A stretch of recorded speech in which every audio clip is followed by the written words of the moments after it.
เด้ลงยังผู้บ่าวเฮ้ยเฮาก็จบม.7แล้วใดเฮาสิไปเรียนต่ออยู่ไสแล้วบัดนี้น่ะแม่นได้เฮ้ยตัวเด็กตัวเด็กจะไปเรียนอยู่ไสเฮาก็ยังบ่ฮู้จังว่าเฮาสิไปเรียนอยู่ไสว่าได้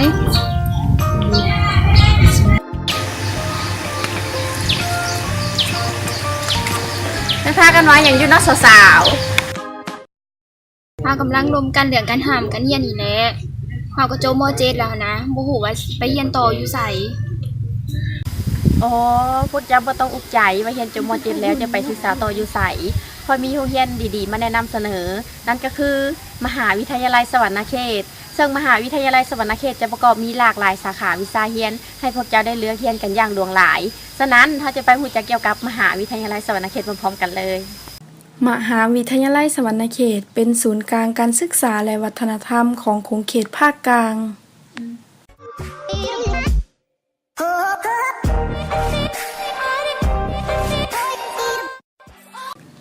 การเลือกกลุ่มสอบเสงกลุ่ม A กลุ่ม B และกลุ่ม C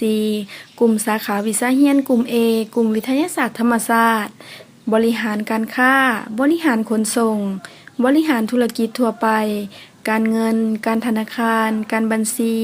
ครูคณิตศาสตร์ครูฟิสิกส์ศาสตร์คณิตศาสตร์เคมีศาสตร์ฟิสิกส์ศาสตร์ชีววิทยาเทคโนโลยีข้อมูลข่าวสารเทคโนโลยีสื่อผสมเทคโนโลยีเครือข่ายวิศวกรรมไฟฟ้าวิศวกรรมขนส่งกลุ่ม B กลุ่มวิทยาศาสตร์สังคมบริหารการท่องเที่ยวบริหารการโรงแรมภาษาฝรั่งภาษาอังกฤษสื่อสารมวลชนภาษาเวียดนามภาษาญี่ปุ่น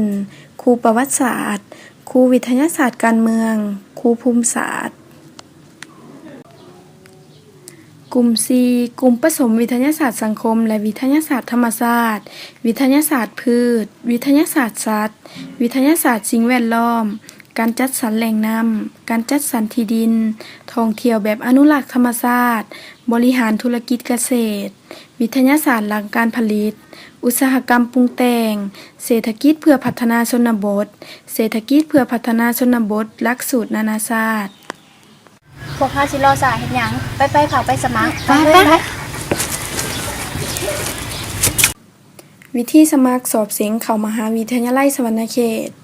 1. ซื้อคำห้องสมัครสอบเสียงที่มหาวิทยาลัยสวรรณเขต 2. กลับคืนมาประกอบเอกสารให้ครบถ้วนตามที่ได้แนะนำ 3. ยื่นเอกสารสมัครคืนที่มหาวิทยาลัยสวรรณเขต 4. รอท่ารับเอาบัตรเข้าห้องสอบเสียง 5. ก่อนสอบเสียง3 วันมากวดเบิ่งห้องสอบเสียง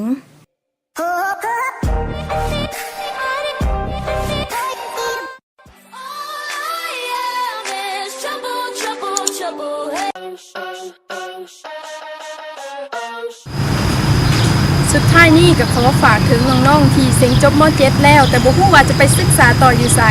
หรือว่าคนใดที่อยากมาศึกษาต่อที่มหาวิทยาลัยสวรรณเขตนี้ทางมหาวิทยาลัยสวรรณเขตของพวกเราก็ได้เปิดรับนักศึกษาใหม่เจ้าสามารถสอบถามข้อมูลเพิ่มเติมได้ที่เบอร์โทร030 982 7782หรือ Facebook ที่ขึ้นตามหน้าจอนี้ได้เลยขอบใจ